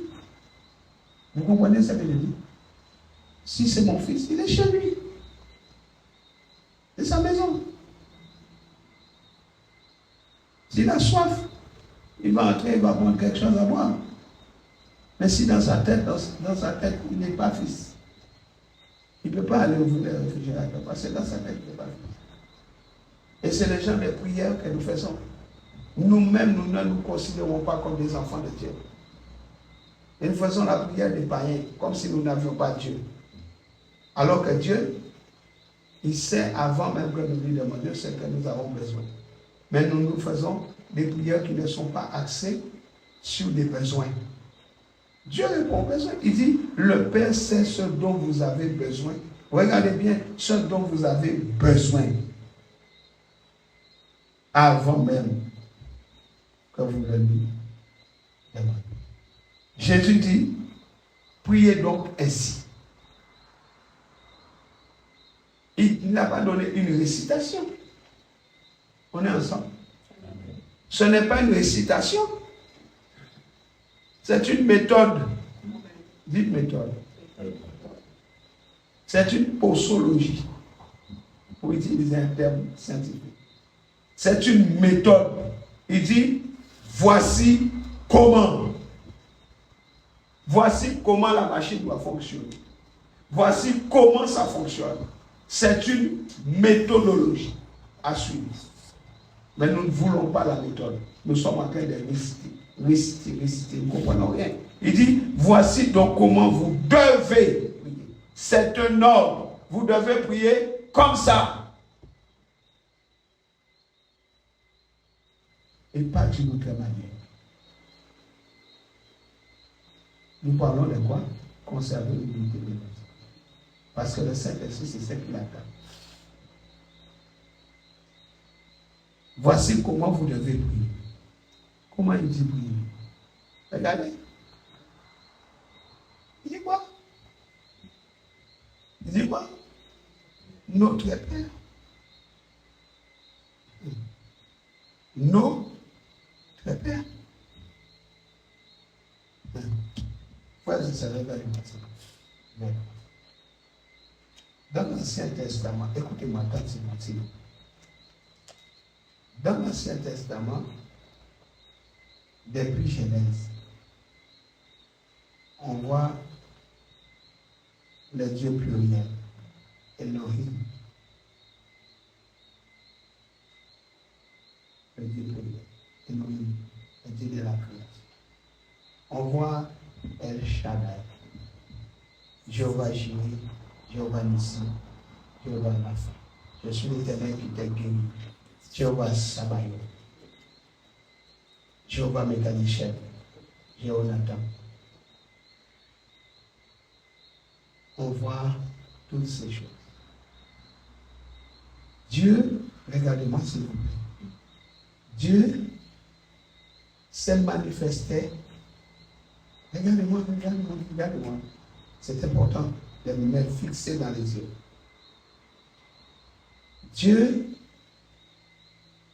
s'est manifesté par les attributs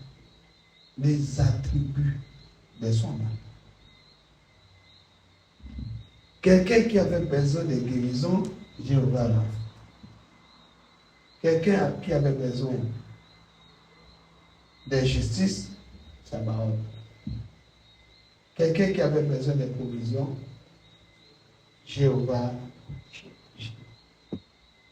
L'Éternel est ici, Jéhovah Shammah. Pour chaque situation, Dieu avait donné des attributs de son nom. C'était différentes façons par lesquelles son nom pouvait se présenter au peuple d'Israël. Vous êtes là? Vous êtes toujours là? Dites Amen, que Dieu vous entende. Amen. Mais Jésus, il vient, il dit maintenant, je suis l'accomplissement de la loi.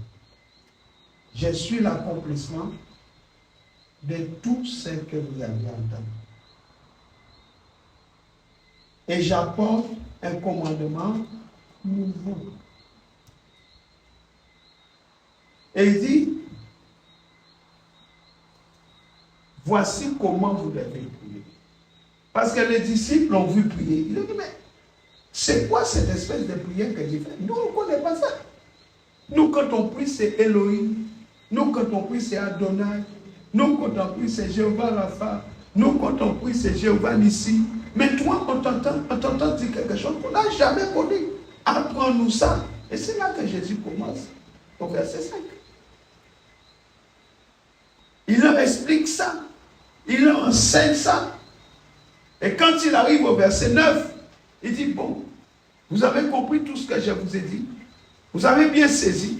Maintenant, voilà votre réponse. Vous devez prier comme ça. Voici comment vous devez prier. Voici la méthode. Notre Père qui est aux cieux. Parce que maintenant que je suis l'envoyé du Père, pour manifester la gloire de mon Père, tous les attributs qui étaient dans l'Ancien Testament se trouvent dans les Notre Père. Et quand vous dites Notre Père, vous avez parlé de Dieu qui vous entend, de Dieu qui vous fait justice, de Dieu de vengeance, de Dieu de la provision. Acclame Jésus pour la révélation.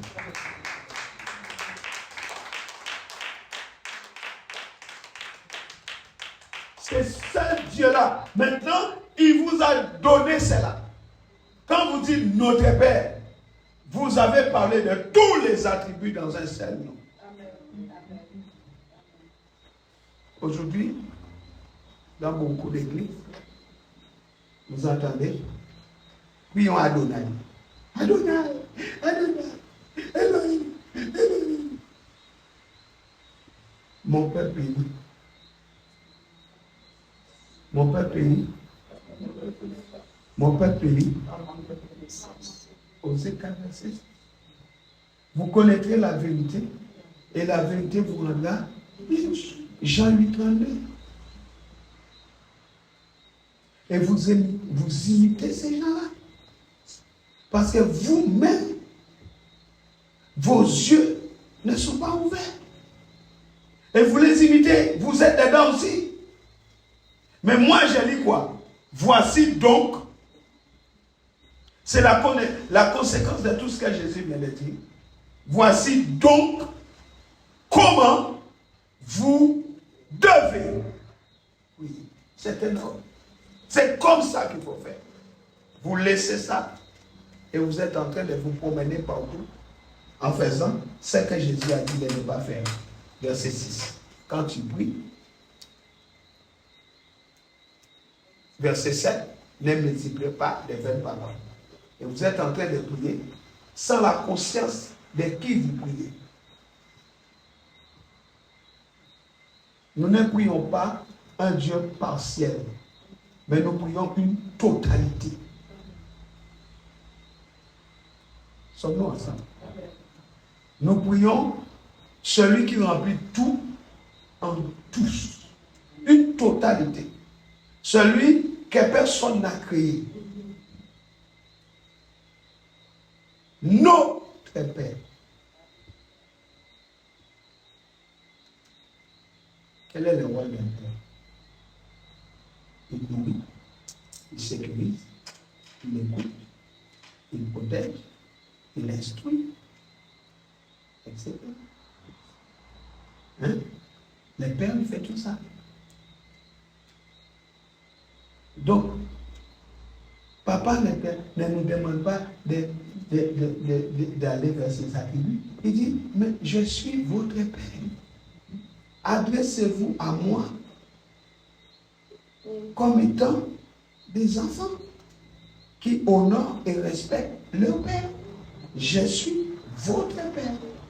Donc quand vous venez à moi, vous devez avoir la conscience de qui je suis et la conscience à qui vous vous adressez.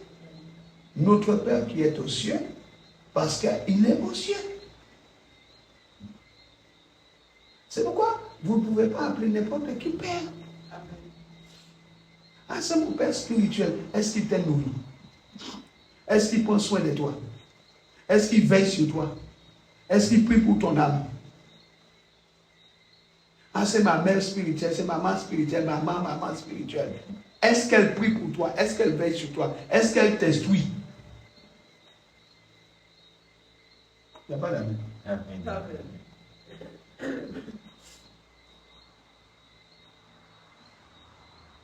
Vous n'aimez pas la vérité. Mais moi, je prêche la vérité. Je suis désolé.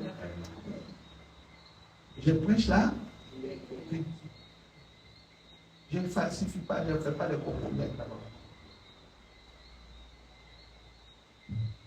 Notre Père qui est aux cieux. La Bible dit, n'appelle pas tout mon Père. Si c'est votre Père spirituel, c'est ce qu'il doit faire. S'il ne le fait pas, il n'est pas votre Père. Parce que votre Père vous instruit, il prend soin de vous. Il vous conseille, il vous écoute, il vous aide, il vous soutient. Si vous n'avez pas ça, ce n'est pas votre Père. Cherchez votre Père spirituel. Parce que Dieu fait tout ça. Et il dit, notre Père qui est aux cieux. Regardez ce que Jésus dit. Écoutez ce que Jésus dit. Il dit, que ton nom soit sanctifié. C'est-à-dire que nous ne pouvons pas prononcer ces noms n'importe comment. La sanctification, c'est la mise à part. Ces noms-là doivent avoir une haute fréquence dans ton cœur, dans ton âme. Ce n'est pas un nom à prendre à la légère. Beaucoup de gens, quand ils veulent insulter, injurier, ils insultent au nom de Dieu. Vous savez de quoi je parle? Quand ils veulent insulter, ils utilisent le nom de Jésus et le nom de Dieu pour insulter. Ces noms-là doivent être sanctifiés. Que ton nom soit sanctifié.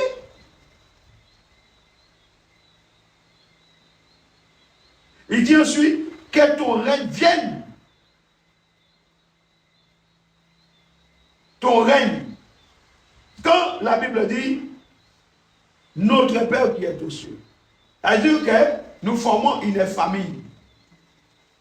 Je parle de l'unité. Je parle de quoi? Conserver l'unité de l'esprit par le lien de la paix. Nous formons une famille. Si on dit notre Père, c'est que nous sommes tous les enfants du même Père. Et Jésus a dit notre Père parce que nous sommes les enfants qui appartiennent à la même famille. Vous voyez les enfants de Dieu qui s'insultent, qui ne s'entendaient pas. Oh mon Dieu, ça fait mal au cœur. On se critique, on se méprise. Alors que tu ne peux pas dire notre Père si tu n'appartiens pas à la même famille. Mon fils, il est là, il peut dire papa. Il peut dire mon père. Mais l'autre petit qui est à la maison, il peut dire mon père. Puisqu'ils sont les enfants du même père. Nous disons père parce que nous sommes les enfants du même père. Ensuite, il dit que ton nom soit sanctifié. Ça veut dire que nous devons sanctifier le nom de notre Père. Nous ne pouvons pas permettre que le nom du Seigneur soit méprisé, critiqué, blasphémé. Nous-mêmes, nous blasphémons le nom. Alors, il dit que ton nom soit sanctifié. C'est notre responsabilité de sanctifier ce nom. Parce que c'est ce nom-là que tu portes. Si mon fils porte mon nom, il ne respecte même pas mon nom. Mais il porte le nom lui-même. Ça veut dire qu'il ne se respecte pas lui-même parce qu'il porte le nom. Donc il doit sanctifier le nom. Ça veut dire qu'il doit faire attention à ce qu'il fait de ce nom qu'il porte. Dieu nous a donné son nom. Nous devons veiller à ce que nous faisons de ce nom. Nous devons sanctifier ce nom. Ça veut dire que nous ne pouvons pas mélanger ce nom. Nous ne pouvons pas amener ce nom dans des trucs bizarres. Amen. Et lorsque nous comprenons la dimension de la sanctification de ce nom, la dimension de respect, c'est la dimension d'honorer, c'est la dimension de crainte, c'est la dimension d'honneur envers ce nom. Il dit, lorsque tu comprends ça, qu'est-ce qu'il dit ensuite? Que ton règne vienne. Là, il dit, bon, écoute, quand tu as compris ces deux dimensions, il dit maintenant, je ne suis pas une démocratie. Je parle du royaume. Je parle de roi. Je parle du roi des rois. Je parle de la seigneurie. Je parle de quelqu'un qui règne sur un royaume. Dieu est un théocrate et pas un démocrate. Il n'y a pas de démocratie au ciel. C'est la théocratie. C'est un Dieu qui gouverne. Un Dieu qui règne. Vous comprenez cela, frères et sœurs? Il dit que ton règne, que ton règne vienne. Nous appelons le règne de Dieu. C'est-à-dire son royaume. Et lorsque nous comprenons la dimension du royaume, il dit que ta volonté soit faite. Nous appliquons la volonté du royaume sur la terre. Mais tu ne peux pas appliquer la volonté du royaume si tu n'as jamais compris le royaume. C'est pourquoi Jésus a enseigné le royaume de Dieu est. Le royaume de Dieu est. Le royaume de Dieu c'est comme. Le royaume de Dieu c'est comme. Parce que tu dois comprendre le royaume pour appliquer la volonté de Dieu. Il dit, sa volonté doit se faire sur la terre comme au ciel. Maintenant, lorsque tu comprends ces dimensions-là, il dit, donne-nous aujourd'hui notre pain quotidien. Et tu dois comprendre ça aussi. Quand tu demandes le pain quotidien, tu dois savoir que c'est la nourriture pour aujourd'hui. Parce que la manne, quand on la conservait, elle pourrissait. Donc, c'est pourquoi la Bible dit, donne-nous aujourd'hui. Ça veut dire que c'est la méditation de la parole. Le temps que tu passes dans la parole de Dieu. Donne-nous le pain. Tu vas aller chaque jour. Tu vas méditer la parole. Tu vas chercher la nourriture aujourd'hui. qu'est-ce que Dieu veut que je mange aujourd'hui? Tu manges aujourd'hui la manne d'aujourd'hui. Mais si tu essaies de conserver cette manne-là, ça pourrit. C'est pourquoi j'ai dit aux enfants de Dieu, quand vous venez là, vous entendez la révélation. Vous recevez directement cette grâce avec l'onction de Dieu, avec le Saint-Esprit. Mais même si vous payez pour aller dire à quelqu'un, ce n'est pas la même chose. Parce que c'est la nourriture d'aujourd'hui avec le Saint-Esprit qui est là. Vous êtes toujours en replay.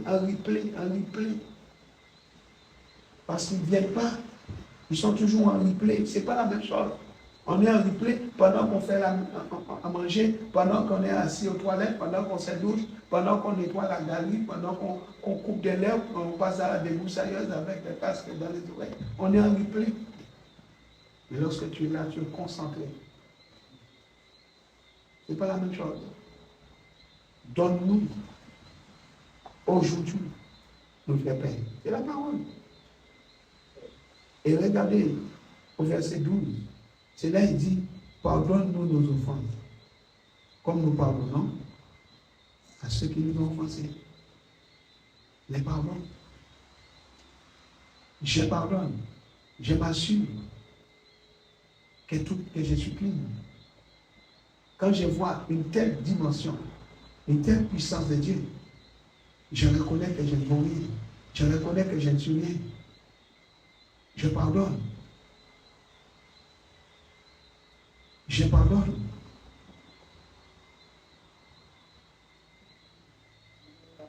Et je demande à Dieu de me garder, de me protéger, de me délivrer du mal. Protège-moi. Garde-moi. Parce que je reconnais que je suis petit. Devant une telle grâce, devant une telle puissance, devant une telle majesté. Je dis au Seigneur, si toi tu ne me gardes pas, qui me gardera?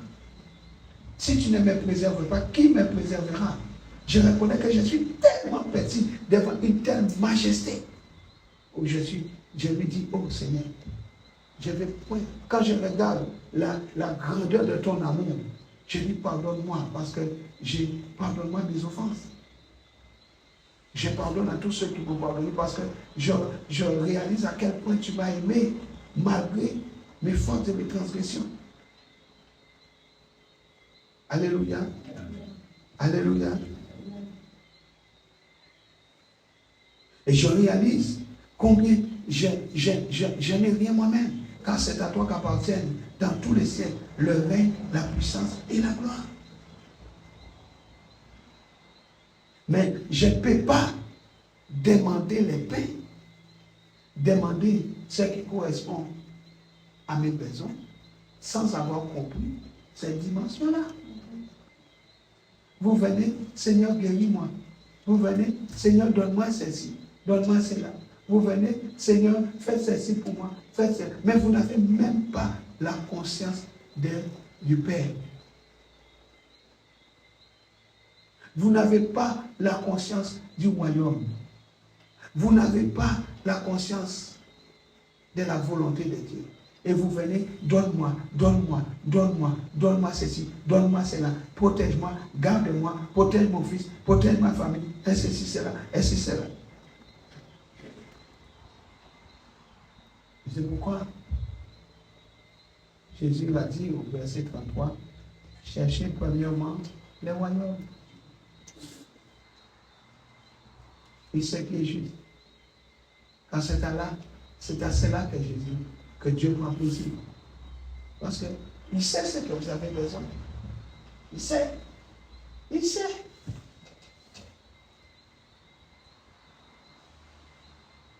Ne vous inquiétez pas. Ne vous mettez pas en souci. Vous ne voulez pas venir servir Dieu. Vous ne voulez pas faire des sacrifices à Dieu parce que vous êtes en train de vous questionner qu'est-ce que vous allez manger demain. Votre problème, c'est un problème de manger, de boire. Que mangeons-nous? Que boirons-nous?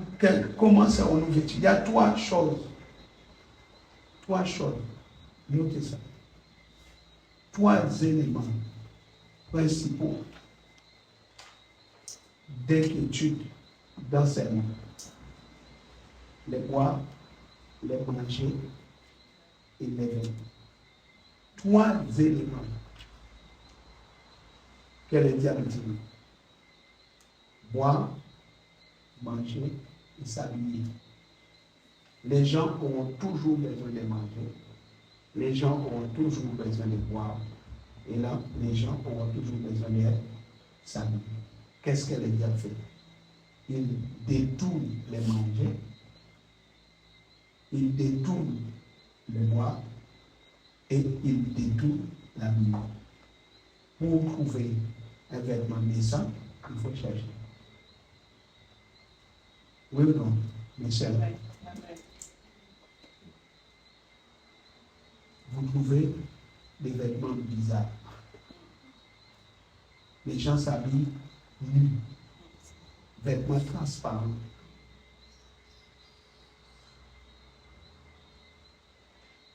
Les boire, ils poussent les gens dans l'alcool. Champagne.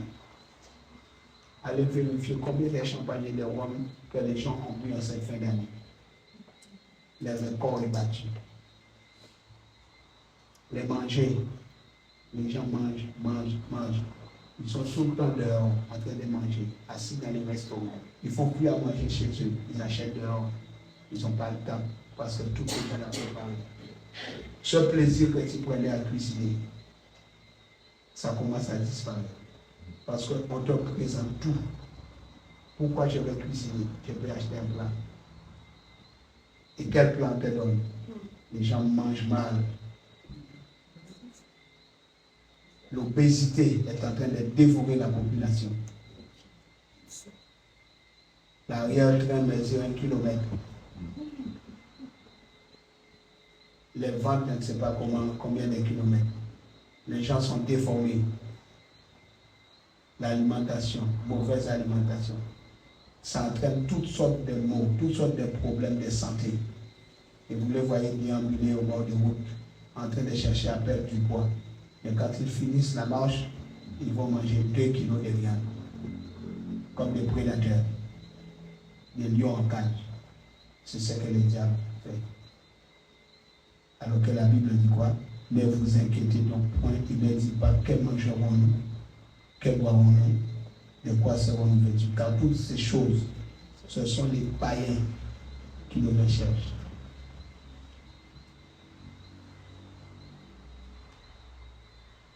Et Jésus ajoute, votre Père céleste. Au verset 9, il dit, notre Père céleste. Et au verset 32, il dit, votre Père céleste sait que vous en avez besoin. Papa sait que j'ai besoin de manger. Papa sait que j'ai besoin de boire. Papa sait que j'ai besoin de m'habiller. Mais il dit, moi d'abord, cherchez le royaume et la justice. Et j'obtiendrai tout le reste. Et il répète encore, ne vous inquiétez donc pas du lendemain. Alléluia.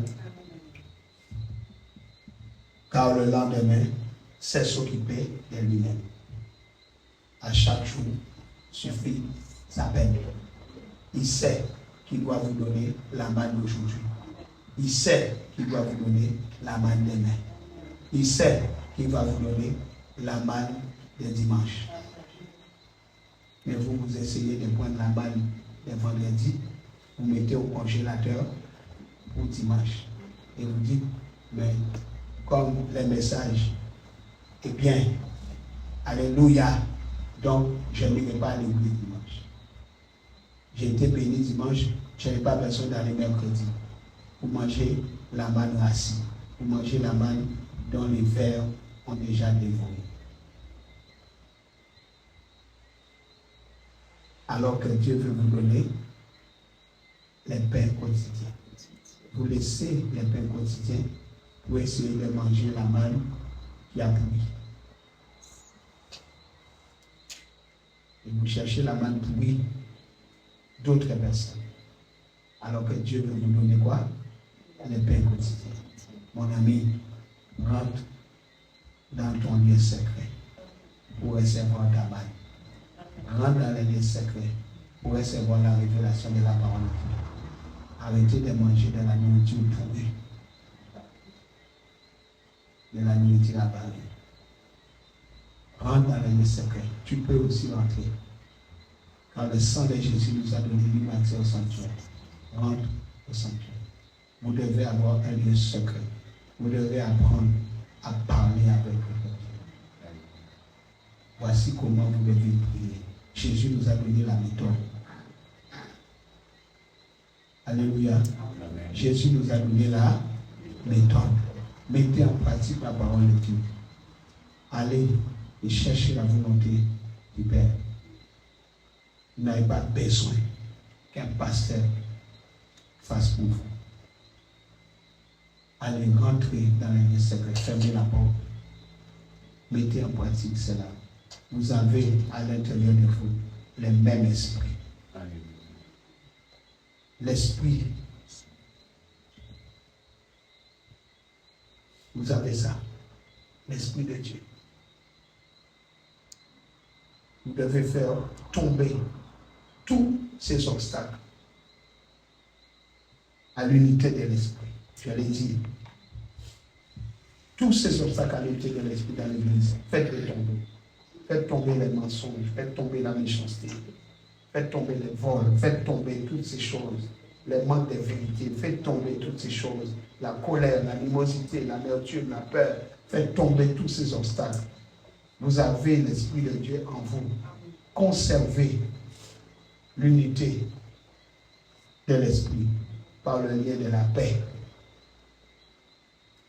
Priez votre Dieu dans les lieux secrets.